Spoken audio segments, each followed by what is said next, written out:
Hello everyone and welcome to our latest live Q&A, Microsoft Dynamics 365 for Schools. My name is Gareth Boyle, the Senior Marketing Executive for Microsoft here at Fusion 5, and I'm joined today by Travis Smith, our Education Industry Lead for Microsoft, Mark Montgomery, Principal Consultant for Fusion 5, and Brad Orders, Solution Specialist for Fusion 5.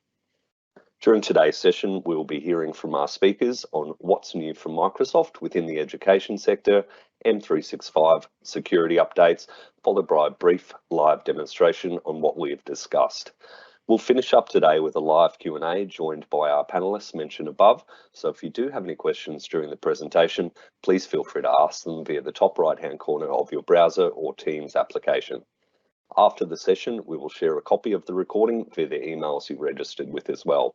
We've got a jam-packed hour coming up, so without further ado, let's kick off with our first speaker, Travis Smith from Microsoft. Travis. Thanks very much, and thanks for having me here today. I'm joining you from Adelaide, but my role is K-12 Industry Lead for Microsoft Australia, and I'm just sharing my screen in. And basically what I wanted to do was just kick us off by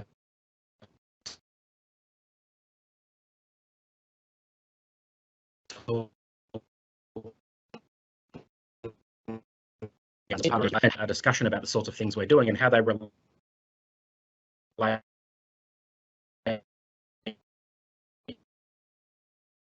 to what the Fusion is. And this problem, I'm going to talk about data and analytics a little bit more in a second, because that is one of the areas that we're really seeing trending up in terms of people having projects going, people thinking about how to get their data sorted out, people thinking about how do our systems all work together, which I suppose is the far right box over here is where we're sort of spending a lot of our time today, but it's very much linked to the far left box there, because once you get that platform, once you get all those systems in train and talking to each other.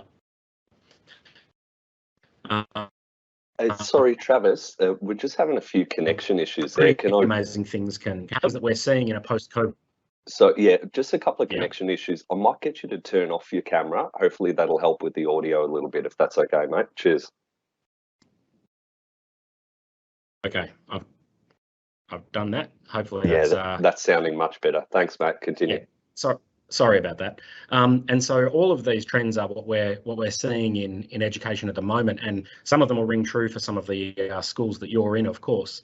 A lot of the work that's going on really is partially about this when we think about school level or classroom level things, about the learning experience platforms. So I think about Microsoft 365 in our technology as being that part. You know, what about this remote learning thing? We're seeing some schools and systems exploring what we call additive models of curriculum delivery. There are some independent schools in the country, for example, who are now starting completely online schools and taking their curriculum international. And so there's a lot of focus also we're seeing around hybrid learning spaces, about how do we give students who are remote rich enough experience compared to those who are in the room. But really what we want to talk about today is these two on either end.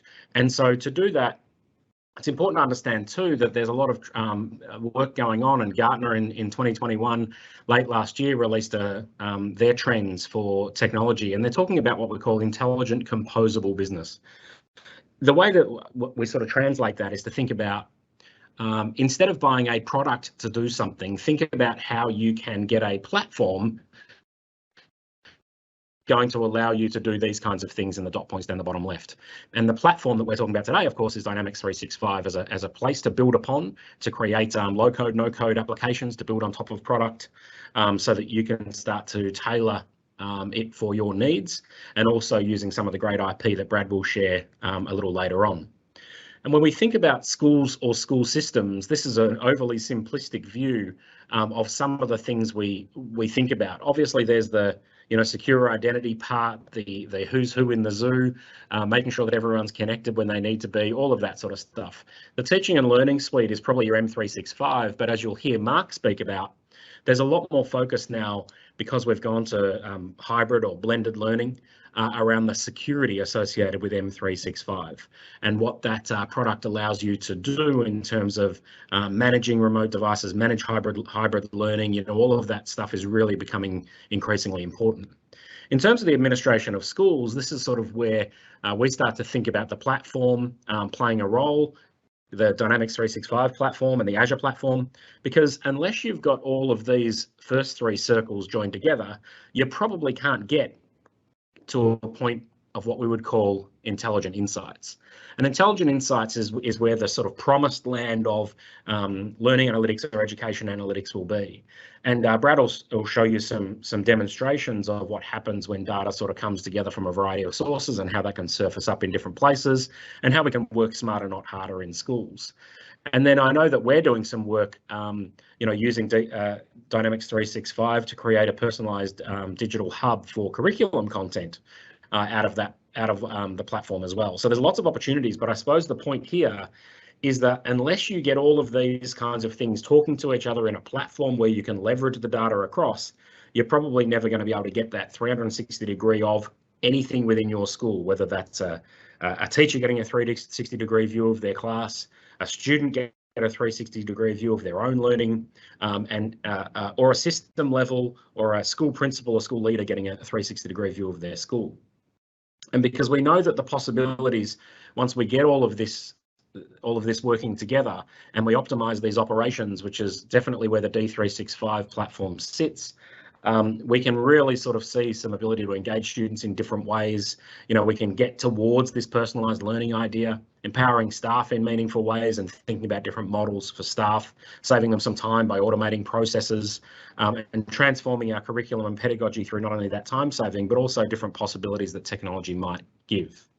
So with that, I wanted to pass to Mark, who's going to speak to us a little bit about the M365 platform and some of the enhancements to security in that space. Over to you, Mark. Thank you, Travis. I'll just share my screen.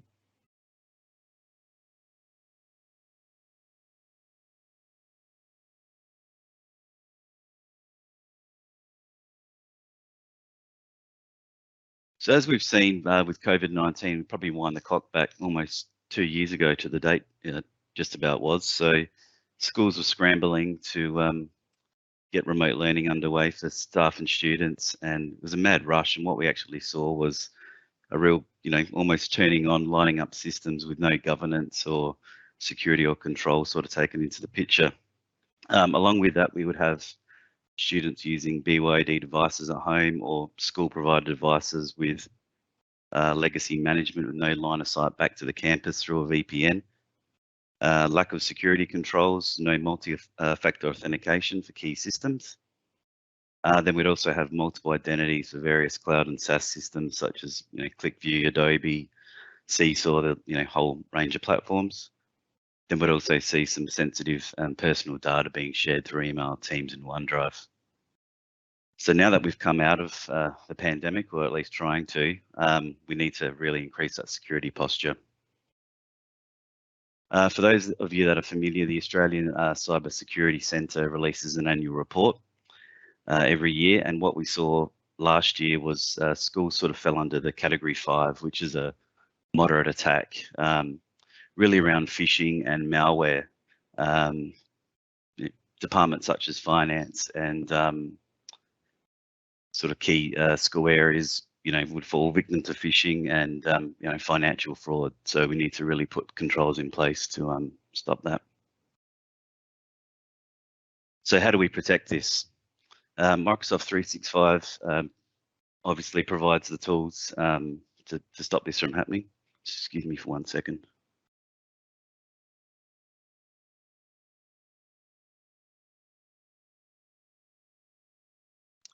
We need to be aware of scams, so obviously educate staff around phishing and social engineering. Use caution when opening links and attachments, both internal and external senders. Enable multi-factor where possible by default. Integrate identities using single sign-on for SaaS apps and cloud apps. Keeping devices up to date, making sure software is not vulnerable and security patches are installed for operating systems, and reduce attack surfaces. and apply application control policies where possible. As we said, the 365 platform has the tools available to help protect this.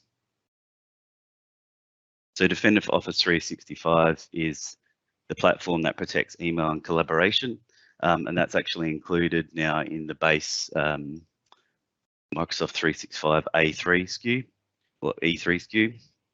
So that'll protect against phishing, malware, safe links, safe attachments, anti-spam, all of those common threats that we'll see in the email domain. Conditional access is something we're seeing a lot more uptake in schools. So this uses signaling and policies to identify, who the user is, what device are they coming from, what's the location, what application are they trying to access, and then using that signaling, we can put conditions and policies in place to either allow access, block the access, or potentially ask for multi-factor authentication. Microsoft Endpoint Manager is another area that's been significantly growing in the last 12 to 24 months. So this will provide endpoint management of all devices, being Windows, iOS, Android. It's a cloud-based platform that requires no line of sight back to the school, so no need for VPNs or anything like that. You can fully manage the device with configuration profiles, deploy our applications, and most importantly, make sure the devices are kept up to date. And this product will actually integrate back into the conditional access, so you can put policies in place to allow access for staff and students depending on the compliance of the device. Defender for Endpoint is also part of the whole suite. So this is the endpoint protection and remediation on the devices themselves, so we can protect against malware, attack surface reduction, which is preventing the attacker's ability to launch threats, etc., from the device, and all the signaling here will go back into a centralized dashboard for administrators. Secure Score, those of you that may or may not be familiar with this, is basically a measurement or a representation of your school security posture. So traditionally, we would see prior to COVID and even during COVID, scores, well down at that 20%, 30% range.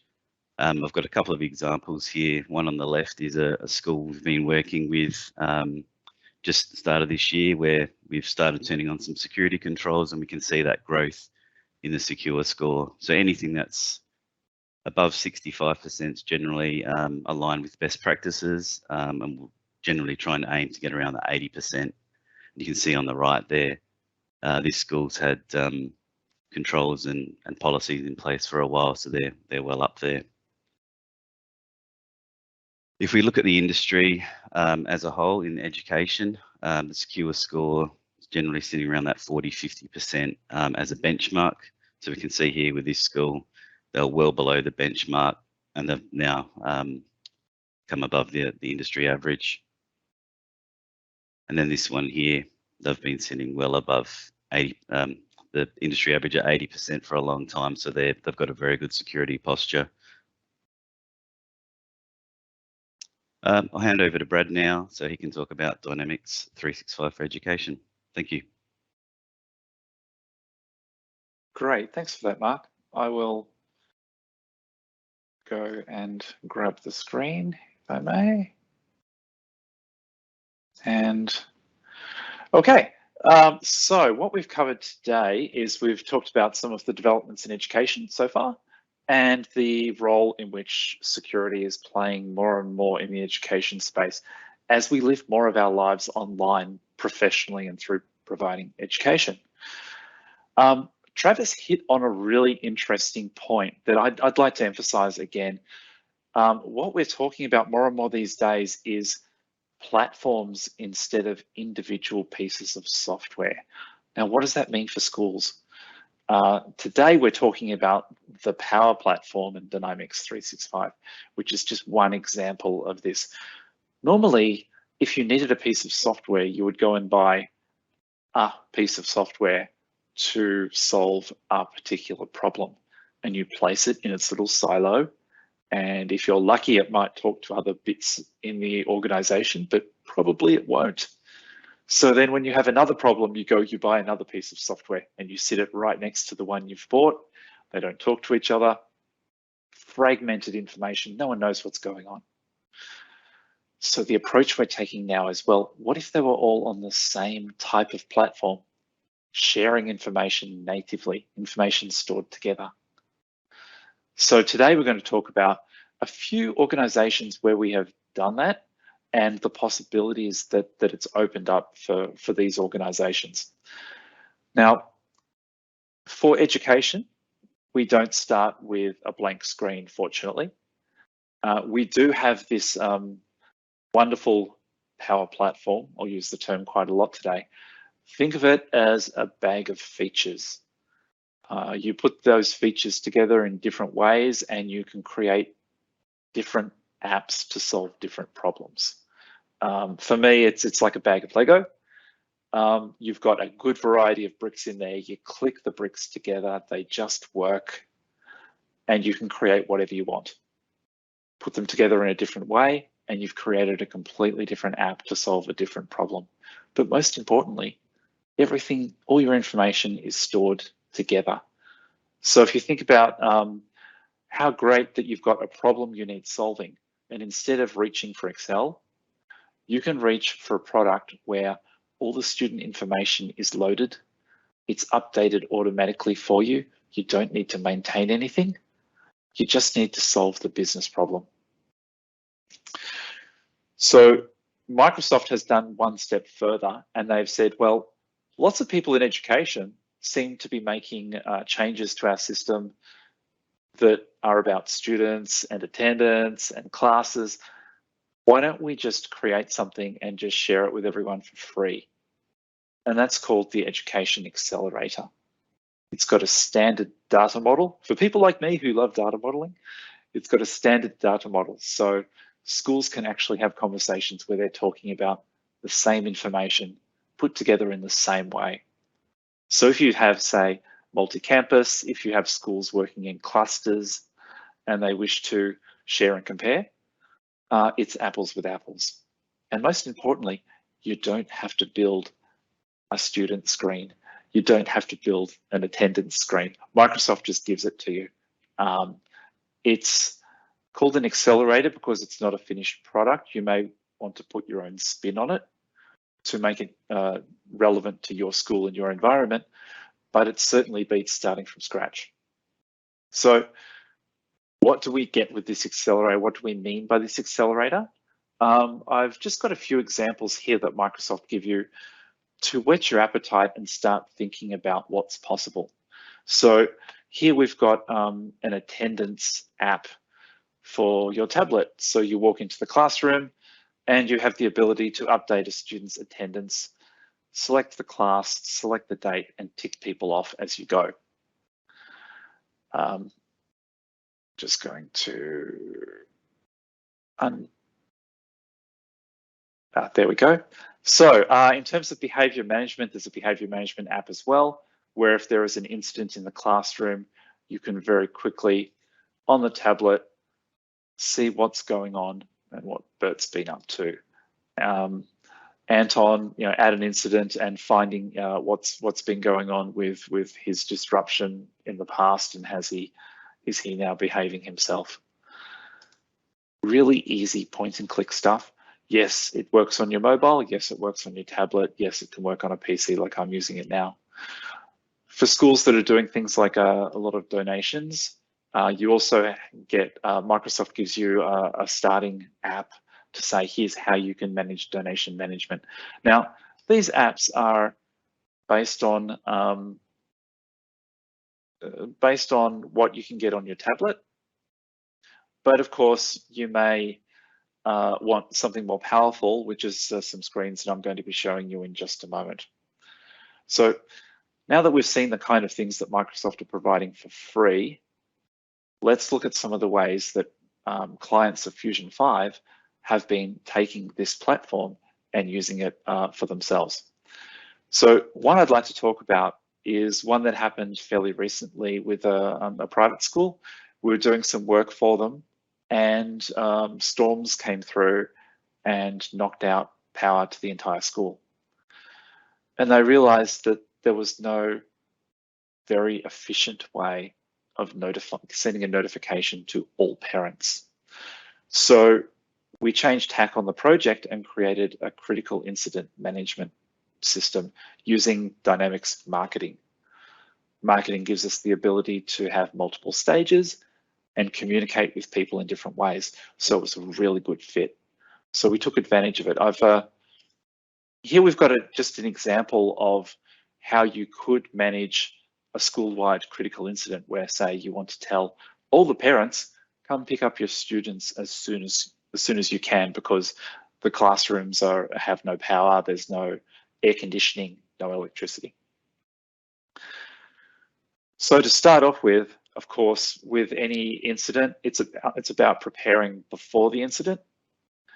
We have something called segments, which you would set up to say, all parents with kids in year 9, all year 9 students, you'd have a range of dynamic segments that get changed. So the one that I've got here for this journey that we're going on in notifying parents is all parents.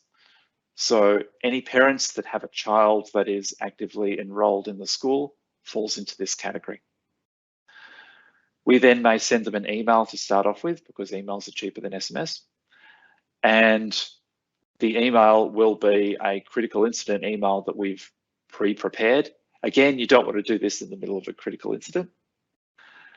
And the critical incident email has a heading of urgent student pickup immediately. And for those, I'll see if I can increase this. Okay, so here is an example of a pre-canned message that you may have saying, due to an infrastructure issue, please pick up your children, and click the button to say, I am on my way to pick up my child. So just by doing this, we know, A, have they opened the email? B, have they clicked on that link to say that they're on their way? And then, of course, the next step is based on whether they've clicked that message to say, are they on their way? Are they clicked? Wait for an hour. Have they turned up within the hour? If they haven't turned up with the hour, this would be your SMS option. I don't have SMS turned on this environment, but now you go to the SMS saying, hey, we're waiting for you. Your child is still sitting on the oval waiting for you to be picked up. How are you going? Do we need to contact someone else? If they still haven't turned up, then start creating phone calls, queuing phone calls for people to make manual phone calls. The really nice thing about this is that when you activate it, it's automated. So when people are running around trying to count students and make sure everyone's accounted for, the last thing you want to do is have to manage these steps and say, oh, did you tick the people off on the Excel spreadsheet? Who do we need to call? It's a great way to automate and deal with the exceptions. Most importantly as well, this can be fired off from your tablet. So this screen works on the tablet just as well as it does with your laptop. So if there's no power, you just use your laptop, use your tablet to fire off the critical incident workflow. So this is just one example. Naturally, you can think of many multi-stage communications that you would want to pre-can. Think about things like organizing the mid-year theatre performance. Think about things like camps, where you have to organize students to give permission to their parents. The parents need to organize all that kind of thing. This could go very well in a communication strategy as well. So this has been a really good example of how we were able to pivot very quickly to help a school with a critical problem. The next one I'd like to cover is one of the banes of school's existence, which is forms, paper forms. This is tying in with our parent portal, which I'm going to be showing just shortly. But the issue is that we have lots of pieces of paper going around. We have the issue of trying to read parents' handwriting, and that we are asking parents to fill in forms with the same information again and again. You know, what's your student's ID number? What's their first name? What's their last name? What's the contact details? Before we even get onto the main part of the form.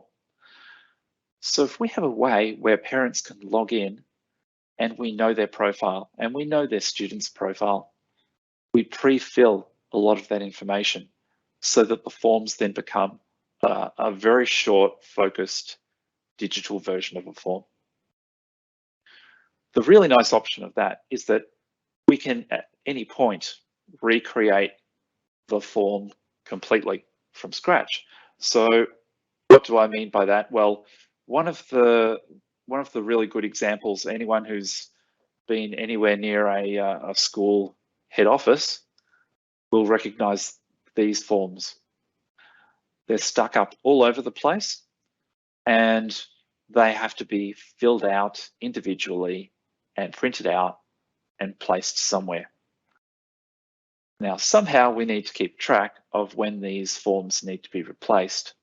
We then need to prompt the parents and go through this whole manual process of running after people and making sure that the information on these very important forms are up to date. I'm going to point out a few parts on this form. If we have a look at the student's name, it's a field that comes from somewhere else. Their birth date, the triggers, all of a sudden we start to see that all the components on these forms that are critical information look like they're coming from somewhere else. And they are, because this is a templated form. This form is available on any medical plan in the system, so that at any stage, you can go in and just say, print me out another version of the form, and it will always use the latest information. Most importantly, in the system, we know when this form is due to be renewed. So instead of having to keep track of it somewhere and relying on a staff member, we can have a list that's displayed to people in the office, for example, to say these students need to be followed up because their asthma action plan has expired. Now, the problem is coming to the staff instead of the staff having to track down the problem. We're managing by exception again. So this is a national form, which will be standard across everyone's school, but we also have state by state the annual profile form, which is used to generally to work out the socioeconomic level of a student's family, which then directly affects funding. It's usually a very long form, and it's usually about basically providing the same information that you provided last year. So what if you had it where the parent logs in and most of that profile is filled in automatically, and they just need to update and certify that the information is up to date? All of a sudden, and when they click that it's been certified, it's instantly received in the system automatically. So the data that they provide is instantly available for reporting without needing to hope that, you know, young Freddie forgets to put it in his school bag and gee, I hope that he hands it into the head office. All of that gets completely avoided. All that following up with parents gets avoided. So there are two really important initiatives that different schools and different departments have taken with us. I'm going to go to something which seems like something quite simple, but is really quite powerful. And by the way, this is the back end that all the staff get access to. It's powerful. I've got a high level of security, so I get to see all of the options and all of the buttons. We usually tailor it very specifically for everyone's role in the school, so they only get the buttons that they need to know about.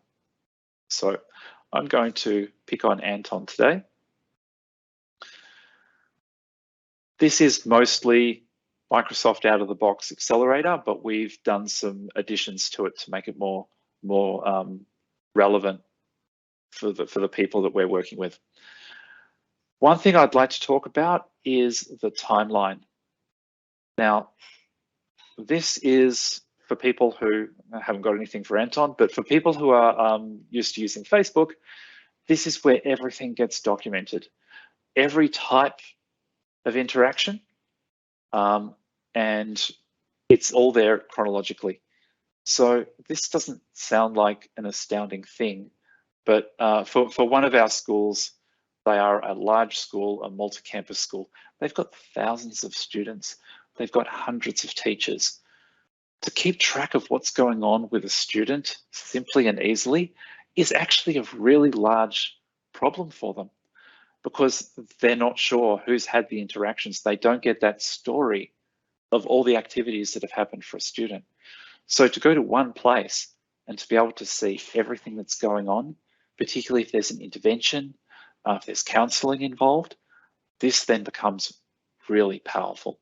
And it's actually one of the main first drivers for this school in putting this platform in place, to actually work out all the activities that are going on, all the student-based interactions in one place. One of the issues is that people will often get frustrated where they need to copy and paste emails into the system. It's usually people that live their lives in Outlook, and let's face it, a lot of us live our lives in Outlook. To be able to track information and share information without leaving Outlook is a really powerful tool for a lot of us. So what Microsoft have done, just going to my online version of Outlook, is they've provided deep integration between the Dynamics platform and Outlook, to the point where if I click on a daily briefing, for example, as I'm reading the email, what it will do is start to give me information on the side. And I'll pin this so that it stays on. So as I'm reading this email, it's starting to check the system to see, okay, Microsoft Viva, is this a person in the system? And it's telling me, no, they're not in the system. Would you like to add them to the system? Here's one, as I'm reading this one, I've created Holling in the system, and we know who he is. He works for an organization in Campbelltown, and he's a bartender at the Brick Tavern, and there's a case relating to him in the system. So we know all this information while I'm reading the email. I don't need to keep multiple applications open. The application's feeding useful information to me where I'm working, which is really critical. So for me, if I wanted to reply to this, the reply would also be brought into the system.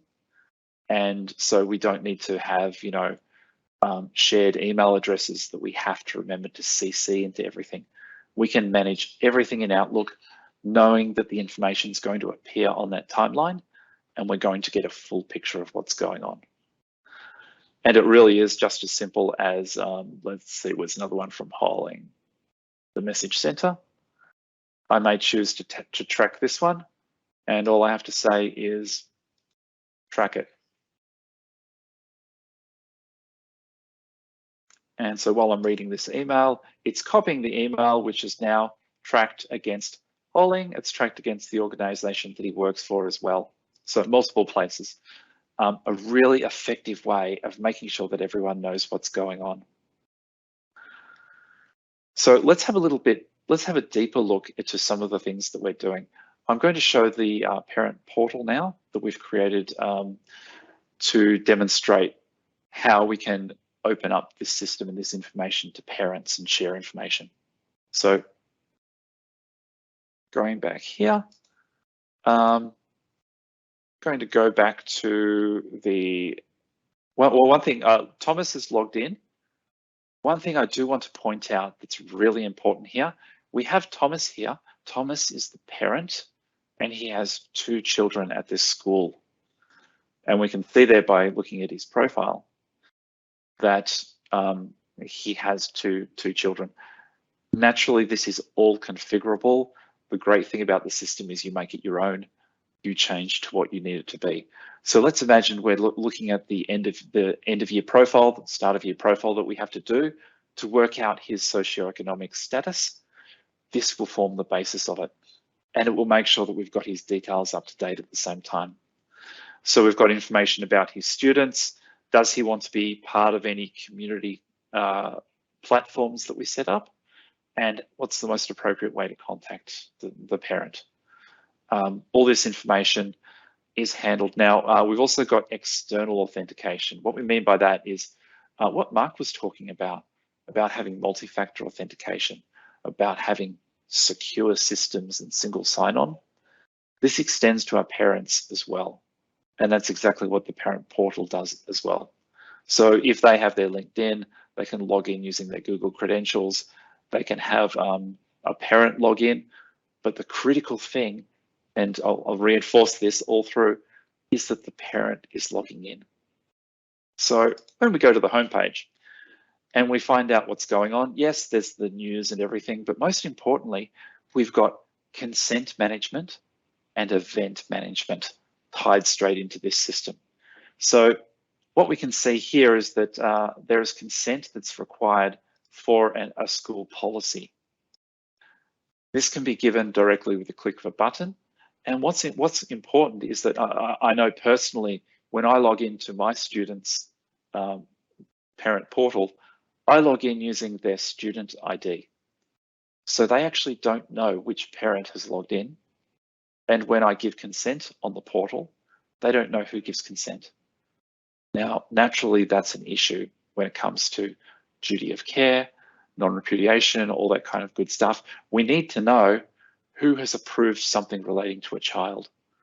So by switching from a student login to a parent login, now we have that ability with a single click.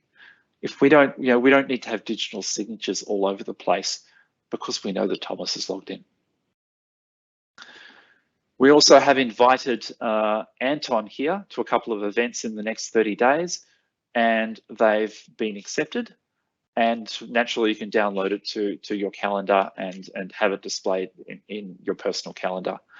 Also, there's a school assembly in the next 30 days where an invitation was not required.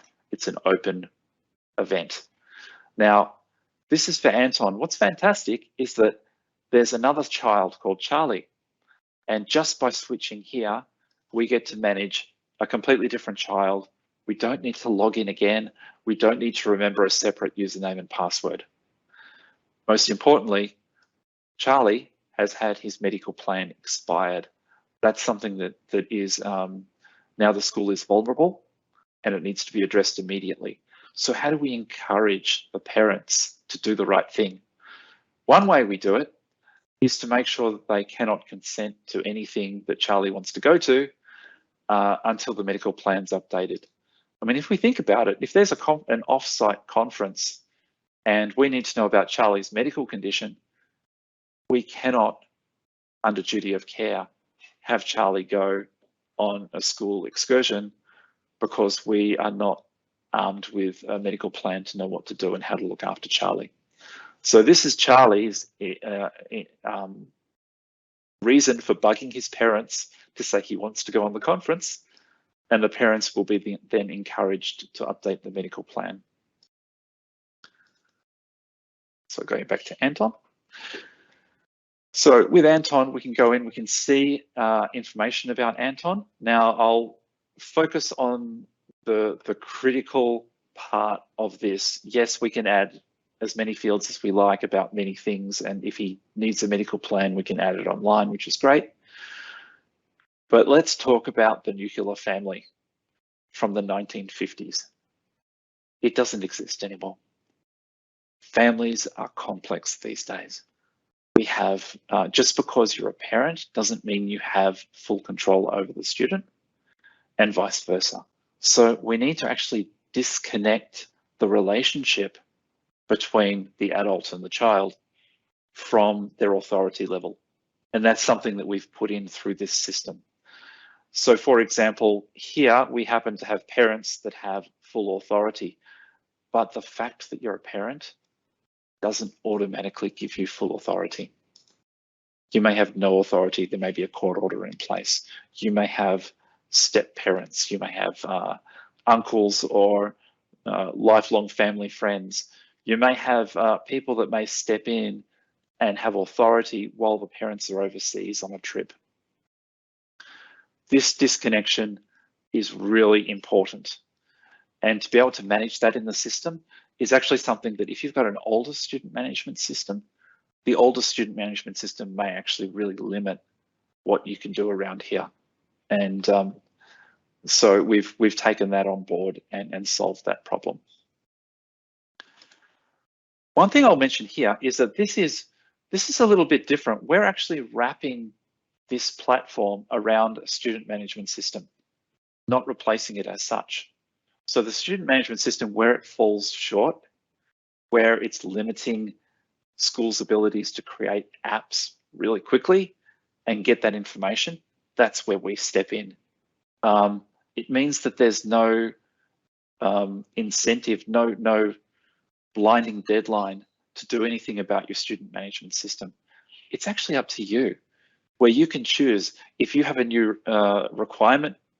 Do you want the student management system to handle it by buying a new module? Or do you want to do it yourself or do it quickly using the Power Platform? Gives you that flexibility. So looking at that, we can have a look at Anton's timetable. Now, this information is actually being pulled from a student management system. So we have the ability to see, and it's generally a two weeks we've aimed for. So the current week and the next week, we can see what's going on. For parents that are not quite across the acronyms, we also have a class list where it turns it into human readable information. And most importantly, for people like myself who has a child who says, I don't know what I have on at school today, to be able to click onto this and say, have you packed your maths books? Are you prepared for science class? It's a great prompt. I wish that I had that one on my current, the portal that I currently use. Now, as well as the timetables, we've got events. So this is about how do we manage people's lives? Families get complex, things are happening all the time. You have the ability to see all events for all children on a single calendar. This used to be the piece of paper, the calendar stuck to the fridge with information scrawled all over it. So now you get the same equivalent, but you can get it on your tablet, you can get it on your PC and your laptop. If you select a single child, as I say, we get to have an event list. Now this, for schools that are actually on top of their game and can plan terms or years in advance, this is the complete list of everything that we have for Anton. So if you have an annual calendar, this will be the annual calendar. And we've also looked at how we can fold in parent-teacher interviews for this. Again, this was a proof of concept, but to be able to cancel or book very simply and get an idea of what children are where for which interview. And of course, the parent-teacher interviews end up on the calendar as well.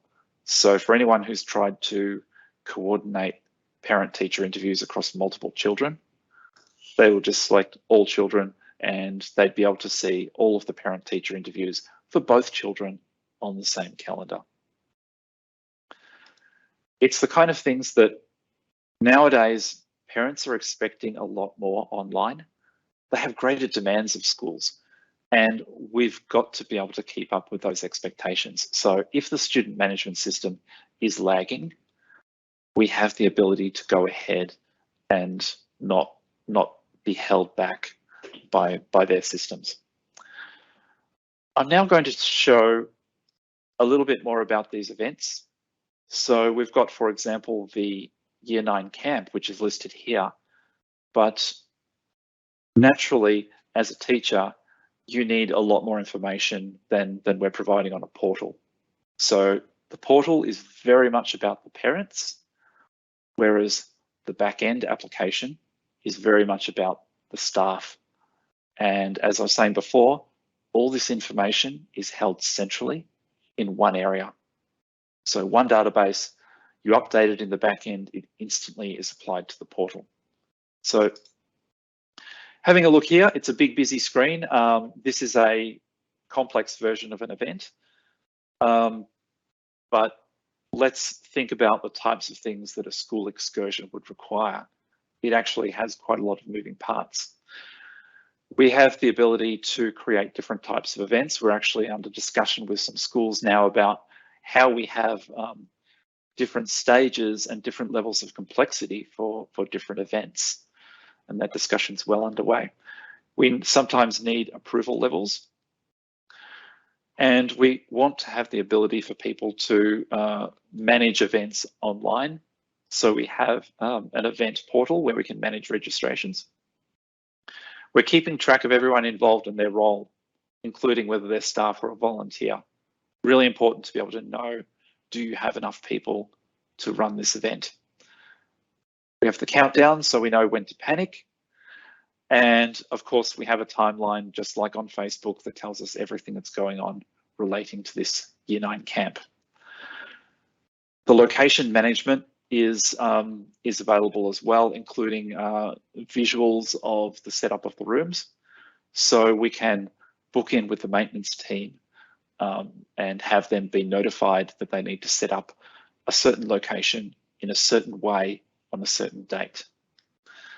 And catering as well. There's we've had a whole lot of really interesting requirements around catering, working with catering companies themselves to see what they require to make catering for schools a little bit easier, both for the catering company and certainly for teachers. Because let's face it, a lot of the time teachers only organise a few events a year. They're not going to be good at it because they don't get the practice. So this is about guiding people through the steps they have to go through.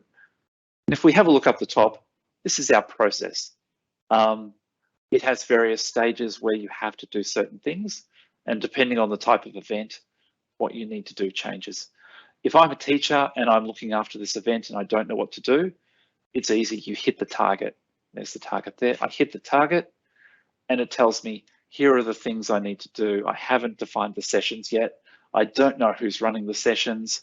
I haven't even requested permission from the coordinator, and the principal has not approved this camp. So seeing as I've got 6 days left, I've got a lot of work to do today. And naturally it goes across, and each stage has its own separate activities. Now, one thing I haven't really mentioned yet is the fact that a lot of things we're doing these days are virtual. COVID has taught us a lot about remote learning. Every event in the system has the ability to become a streamed event with a click. Integration with Teams is really, it's tight, and it's getting tighter every day. Microsoft have just released a new wave of functionality that's about to hit, and Teams is going to become even more heavily integrated in this platform, to the point where you're dealing with a student's issue, you can be on the student's record and set up a Teams meeting with a counsellor or the student's parents without actually leaving the screen. And vice versa, when you're in Teams, you can see information that's being pulled from this Dynamics platform in Teams and share it with people who may not even be members of Dynamics. They may not even have a user access to this system, but you can collaborate inside a Teams channel. So some of these things have already landed, some of them are getting stronger, and some of them are about to land. So as we've seen in education, Teams is a fantastic emphasis for Microsoft, and they're providing more and more information for us all the time. Okay, now there's a few other things I can go into, but I'm actually interested to hear thoughts from people and the situations that people are finding themselves in. So please feel free to pop something in chat. And Gareth, if we've got anything lined up, I'd be happy to hear people's questions. Yeah, no worries. And thanks for that, Brad. That was interesting. I feel like that would have saved my parents a whole lot of heartache when I was younger, a few of those. Me too. Yeah, that's it. Let me just have a look at our questions here. Okay, so I've got one from Graham here. So can Dynamics completely replace a current student management system? Wow, that's a very interesting question. So the approach we've taken so far is that we're adding functionality and making it more modern and accessible.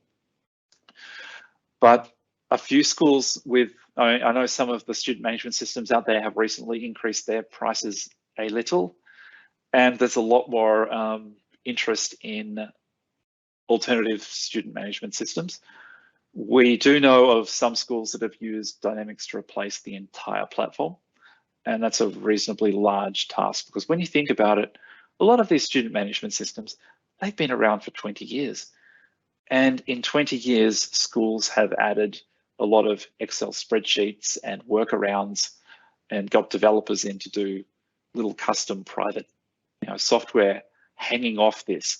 To decouple that is going to be a long process. I'm not going to say it's not worthwhile because it may be very worthwhile, but we need to be realistic about how much schools can change and that we're not putting too much pressure on teachers who are already under a lot of pressure. We can, and it's actually an area that's moving very fast at the moment. We are under some really interesting discussions at the moment. So if anyone is considering replacing the whole student management system and they want the kind of functionality that we're talking about today, I'd actually ask them to reach out to me because it's something that's changing almost daily. And we may be able to introduce you to some people who can give you some options. But you're not alone. We're getting quite a few requests for student management systems. Thanks, Brad. I've just got one for Mark here. And yeah, you might be able to give a bit more context to this, but are all of the security features available to my school? Great question, Gareth. Yeah, I mean, depends on your EES agreement and what you've really got. So the A1 SKU, which is traditionally the free SKU, very limited and basic in the security features. Schools that have made the investment in the A3 and the A5 will obviously see, greater ability to really increase the security posture. So, I mean, where possible, if you do have budget and security is of concern, definitely recommend the A5 SKU for schools. Thanks, mate. And I've got a couple more questions coming in. I might hand to Brad here. So is the timetable also built in Power Apps? It is built in Power Apps. Basically, the portal is a Power App, and all of these are Canvas apps. And these are what they call model-driven apps, which are also Power Apps. So really, all of these are growing from the same platform. They're all just slight variations on product, but it's still the same platform, and the data is still going into the same place. We are pulling information from the timetabling system currently. In this example, this one happens to be Synergetic, and we're pulling the timetabling from Synergetic, and we're using with this Power Platform, you get something called Power Automate, which is about linking different systems, non-Microsoft systems, Microsoft systems, all kinds of things. And we're using that to take information from Synergetic and automatically send it into Dynamics. So we get to use it in Dynamics. But there's always a discussion around where is truth, where is the single point of truth.